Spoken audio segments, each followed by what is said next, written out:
Assalamualaikum warahmatullahi wabarakatuh. Kami dari kelompok 2 akan mempresentasikan pembahasan mengenai menelusuri jejak tasawuf Nusantara. Sebelumnya perkenalkan, nama saya Muhammad Noval Ainur Mazid dengan NIM 2011 0201 0009. Di sini saya akan menjelaskan sejarah masuknya Islam di Nusantara.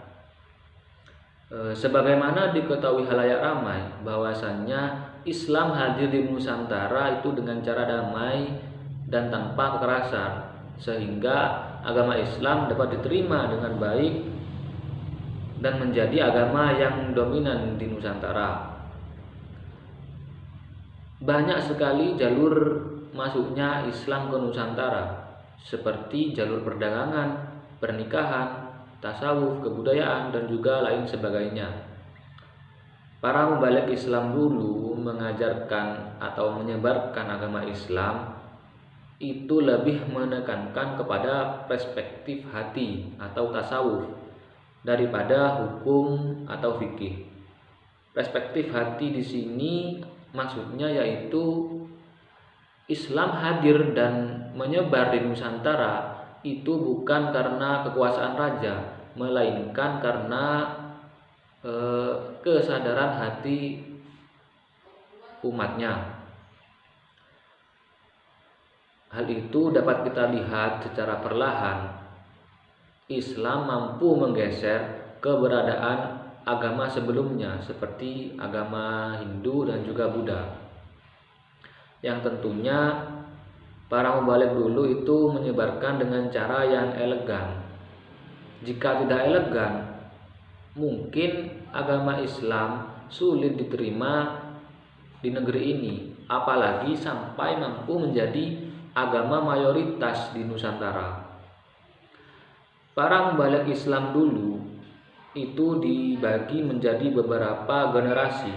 Generasi awal yaitu generasi Fatimah binti Maimun, generasi kedua Syekh Ibrahim Asmorokondi, generasi ketiga yaitu Maulana Malik Ibrahim, dan generasi keempat yaitu generasi Wali Songo,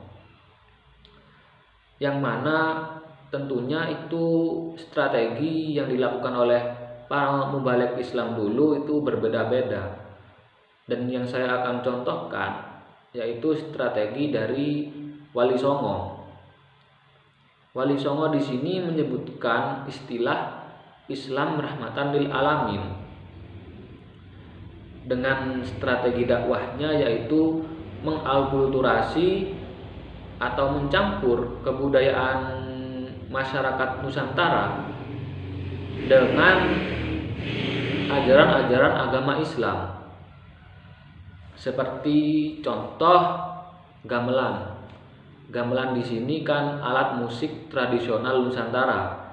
Itu dijadikan strategi dakwah oleh Wali Songo. Meskipun masih diperselisihkan oleh fikih. Contoh lain, Wali Songo membangun gapura di masjid, yang mana siapa saja yang memasuki gapura tersebut akan diampuni dosanya oleh Allah Subhanahu wa taala. Karena gapura di sini itu diambil dari bahasa Arab, berasal dari kata ghafar yang artinya mengampuni. Contoh lain yaitu Sunan Kudus tidak menyembelih sapi sebagai bentuk penghormatan terhadap masyarakat Hindu yang sangat memuliakan sapi. Pada dasarnya, Wali Songo dalam menyebarkan agama Islam di Nusantara itu menggunakan tasawuf amali atau yang lebih dikenal tasawuf sunni, sehingga dapat dipraktekkan secara mudah oleh masyarakat dulu. Para Wali Songo di sini dalam menyebarkan agama Islam tentunya memiliki kemampuan dan kewibawaan yang sangat tinggi, sehingga dapat dengan mudah menaklukkan para elit bangsawan seperti raja dan bangsawan. Para wali songo di sini menyebarkan agama Islam ke berbagai penjuru tempat di Nusantara. Mereka memiliki kemampuan dengan strategi-strateginya yang sangat relevan sehingga mereka memperoleh kepercayaan lebih dari masyarakat. Itu terbukti dengan sangat mudah agama Islam diterima oleh masyarakat Nusantara karena keakraban atau kebaikan hati para wali songo. Wali songo mampu mengobati masyarakat yang sedang jatuh sakit. Selain itu, wali songo juga menikah dengan putri para raja bangsawan. Misalnya dalam Babat Tanah Jawa diceritakan bahwasannya Maulana Ishak menikah dengan putri Raja Blambangan yang menghasilkan keturunan Sunan Giri. Raden Rahmat atau yang dikenal Sunan Ampel menikah dengan putri Raja Malaka yang bernama Putri Wilatikta. Syekh Abdurrahman menikah dengan Raden Ayu Teja. Selain itu dalam Babat Cirebon diceritakan Sunan Gunung Jati menikah dengan putri Bupati Kaung Anten. Perkawinan dengan para bangsawan ini memberikan efek yang sangat positif terhadap perkembangan Islam di Nusantara. Perkawinan yang dilakukan oleh Wali Songo di sini menjadikan bukan hanya raja yang masuk Islam, melainkan diikuti oleh rakyatnya seperti yang terjadi di Kerajaan Malaka. Itu akibat dari pernikahan Sunan Ampel dengan Putri Wilatikta. Dapat disimpulkan masuknya Islam di Nusantara ini tidak lepas dari peranan para mubalek Islam dulu seperti Wali Songo.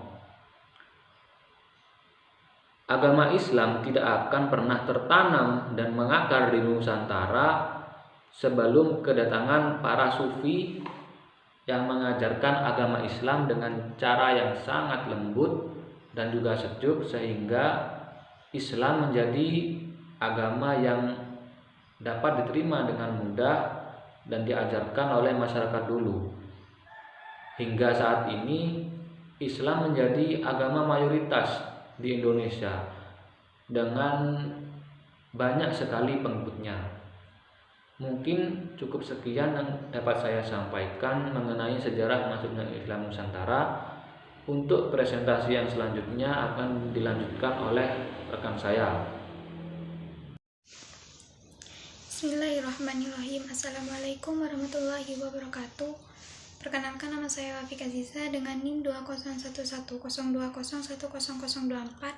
Saya di sini akan melanjutkan materi yang sudah disampaikan oleh rekan saya, yaitu mengenai menelusuri jejak tasawuf.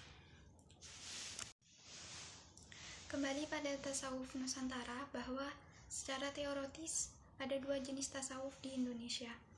Yang pertama yaitu tasawuf amali atau disebut juga dengan tasawuf sunni. Yang pertama yaitu tasawuf sunni. Tasawuf sunni ini bersumber pada keterangan yang termaktub dalam Al-Quran dan Al-Hadis. Ajaran tasawuf ini mengajarkan akhlak Rasulullah SAW dan isi Al-Quran. Sementara tasawuf falsafi merupakan perpaduan antara filsafat dan tasawuf. Dengan demikian, sumbernya sebagian adalah dari pemikiran filsafat yang diramu dengan tasawuf. Yang kedua yaitu tasawuf sunni, yang mana tasawuf sunni ini berisi tentang ajaran yang tidak bertentangan dengan Al-Quran dan Hadis. Semua ajarannya sesuai dengan Al-Quran dan Al-Hadis, sementara ajarannya tasawuf filsafi cenderung menyimpang dari Al-Quran dan Al-Hadis. Misalnya, perkataan sufi yang dikenal dengan syatahat dan diucapkan dalam keadaan tidak sadar. seperti contoh ucapan syatahat Abu Yazid Al-Bustami, yaitu aku adalah Tuhan, tiada Tuhan selain Allah. Yang ketiga yaitu tasawuf sunni. Tasawuf sunni mengajarkan ketidaksamaan antara makhluk dan Allah. Ajaran tasawuf sunni ini menolak kesatuan antara makhluk dan Allah, sementara ajaran tasawuf falsafi mengajarkan kesatuan antara makhluk dan Allah Subhanahu wa Ta'ala dalam ajaran hulul dan ittihad. Yang keempat, tasawuf sunni, yang mana tasawuf sunni ini mengajarkan keseimbangan antara syariat dan hakikat. Para penganut tasawuf sunni ditekankan untuk menyeimbangkan pengamalan tasawuf mereka atau hakikat dengan syariat. Mereka berpedoman pada perkataan Imam Malik yang mana perkataan tersebut berbunyi, barang siapa yang berilmu fiqh tapi tidak bertasawuf maka sungguh ia telah fasik, dan barang siapa yang bertasawuf tapi tidak berilmu fiqh maka sungguh ia telah zindik, dan barang siapa yang berilmu fiqh dan berilmu tasawuf maka sungguh ia adalah yang tepat. Sekian dari saya, untuk materi yang selanjutnya akan dilanjutkan oleh rekan saya. Assalamualaikum warahmatullahi wabarakatuh. Assalamualaikum warahmatullahi wabarakatuh. Saya Arifah Mu'annis Yusriyah dengan NIM 2011-020-10044 akan menjelaskan tentang pertarungan tasawuf sunni versus tasawuf falsafi. Sebagaimana dijelaskan bahwa terjadi pertarungan yang sengit antara penganut tasawuf sunni dengan penganut tasawuf falsafi. Kedua jenis tasawuf ini bersitegang mencari kemenangannya. Oleh karenanya, seringkali mereka menggunakan kekuasaan untuk mendapatkan kemenangan tersebut. Di Indonesia, tasawuf sunni diwakili oleh para wali songo yang menyebarkan agama Islam di Pulau Jawa ini. Sementara itu, tasawuf falsafi di Indonesia diajarkan sejumlah tokoh seperti Syekh Siti Jenar dan Hamzah Fansuri. Syekh Siti Jenar yang terkenal dengan sebutan nama Syekh Lemah Abang itu pun harus bernasib sama seperti Al-Hallaj, harus mati di tiang gantungan karena eksekusi wali songo yang tidak ingin ajaran wahdatul wujud yang kontroversial tersebut terus hidup di tengah masyarakat. Wahdatul wujud adalah ajaran Ibnu Arabi. Para ulama klasik menjelaskan bahwa yang disebut wahdah adalah kesatuan kecil yang tidak dapat dibagi lagi menjadi bagian yang lebih kecil. Menurut Ibnu Arabi, segala wujud di alam ini pada hakikatnya adalah satu, dan pada hakikatnya wujud makhluk yang sebenarnya merupakan wujud kholik, karena makhluk sesungguhnya berasal dari Tuhan. Paham ini mengajarkan bahwa sebenarnya antara manusia dengan Tuhan adalah satu, kesatuan dari wujud Tuhan, dan sebenarnya yang ada itu hanyalah wujud Tuhan. Sementara wujud lainnya hanyalah bayangan dari Tuhan. Dasar pemikirannya ini bahwa sesungguhnya Allah ingin melihat dirinya dari luar dirinya, oleh karena itu ia menciptakan alam hingga alam ini merupakan cermin dari diri Tuhan. Ketika Tuhan ingin melihat dirinya, maka dia cukup melihat alam ini karena alam ini mengandung sifat-sifat ketuhanan. Dari latar belakang inilah muncul konsep ajaran wahdatul wujud. Di Indonesia ada beberapa fase pertarungan antara tasawuf sunni dengan tasawuf falsafi. Setelah masa Syekh Siti Jenar 1450 sampai 1520 Masehi, Hamzah Fansuri adalah tokoh sufi yang juga membawa bendera tasawuf falsafi. Hamzah Fansuri yang hidup pada pemerintahannya Sultan Alauddin Riayat Syekh. Assalamualaikum warahmatullahi wabarakatuh. Nama saya Emi Bukis, NIM saya 201120100038. Di sini saya akan melanjutkan presentasi. Dalam sejarah panjang tasawuf Nusantara kita melihat ada sejumlah tokoh yang melakukan meditasi antara tasawuf sunni dan tasawuf falsafi. Syekh As-Singkili yang berasal dari Aceh dan Syekh Yusuf Al-Makassari yang berasal dari Makassar. Pada masa pemerintahan Sultan ketiga, Al-Singkili menjadi Qadri Malik Al-Adli yang mengupayakan jalan damai tasawuf sunni dan filsafat dengan mengakui wahdatul wujud yang sesuai dengan syariat. Apa yang dimaksud dengan wahdatul wujud? Wahdatul wujud adalah paham wujud Tuhan dan wujud alam. Menurut Al-Singkili tersebut harus dikaitkan dengan Al-Quran dan hadis dan harus sejalan dengan syariat. Wahdatul wujud yang dia yakini bukanlah wahdatul wujud yang mutlak sebagaimana Hamzah Al-Fansuri, melainkan yang selaras dengan ajaran syariat Islam. Syekh Yusuf Al-Makassari tidak sama sekali menolak tasawuf falsafi, tetapi juga tidak mengambil pandangan wujudiyah secara mentah-mentah. Syekh Yusuf Al-Makassari dilahirkan pada 3 Juli tahun 1626 Masehi. Orang tua Syekh Yusuf termasuk kaum bangsawan. Ibunya memiliki hubungan darah dengan raja-raja, sedangkan ayahnya masih kerabat Sultan Alauddin, yaitu salah satu penguasa di Sulawesi Selatan pada saat itu. Konon Syekh Yusuf menawarkan pandangan tasawuf yang berbeda dengan wahdatul wujud dan Ibnu Arabi dan konsep hululnya al-hajj. Di sini Syekh Yusuf memulainya dengan konsep tahajud, tauhid. Salah satunya soal penting dalam tahajud adalah wujud. Dalam pandangan Syekh Yusuf, wujud itu terbagi menjadi dua, yaitu wujud Tuhan dan wujud manusia. Yang berbeda keduanya secara esensi. Jika Tuhan sebagai wujud yang hakiki, yang berdiri melalui dirinya sendiri, maka wujud manusia ditempatkan sebagai wujud mazaji.